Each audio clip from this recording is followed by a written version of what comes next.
സ്കൂളിൻ്റെ നവതി ആഘോഷങ്ങളുടെ ഭാഗമായി നടക്കുന്ന ഈ പൂർവ്വ അധ്യാപക സംഗമത്തിലേക്ക് എന്നെ വിളിച്ച ഈ സ്കൂളിലെ എച്ച്എമ്മിനോടും അതുപോലെ അധ്യാപകരോടും അതുമായി ബന്ധപ്പെട്ട് പ്രവർത്തിച്ച എല്ലാവരോടുള്ള നന്ദി പ്രത്യേകമായി അറിയിക്കുന്നു.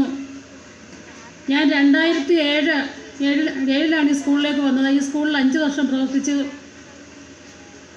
കുട്ടികളുമായിട്ടൊക്കെ നല്ല ബന്ധവും അധ്യാപകരുമായിട്ടൊക്കെ നല്ല ബന്ധമൊക്കെ ഉണ്ടായിരുന്നു. എന്നോട് വർക്ക് ചെയ്ത ബിന്ദുത ടീച്ചർ ഇപ്പോഴുണ്ട്.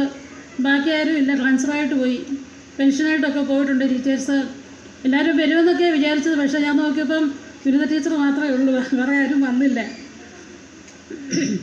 അതുപോലെ അന്ന് പഠിപ്പിച്ച കുട്ടികളെയൊക്കെ എൻ്റെ വീട് വാളകത്താണ്. ഇപ്പോൾ ഞാൻ പനവേലി WLPSൽ വർക്ക് ചെയ്യുന്നുണ്ട്.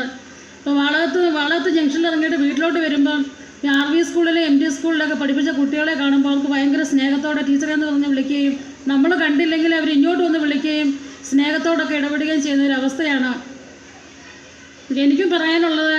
പിന്നെ മാമച്ചൻ സാർ പറഞ്ഞതുപോലെ നമ്മുടെ ഈ പൊതുവിദ്യാലയങ്ങളിലെ കുട്ടികൾ അതുപോലെ അൺഎയ്ഡഡ് സ്കൂളിലുള്ള കുട്ടികളും പിന്നെ ഈ ബ്രോയിലർ കോഴി അതുപോലെ നാടൻ കോഴിയുമായിട്ടുള്ള വ്യത്യാസമാണുള്ളത്.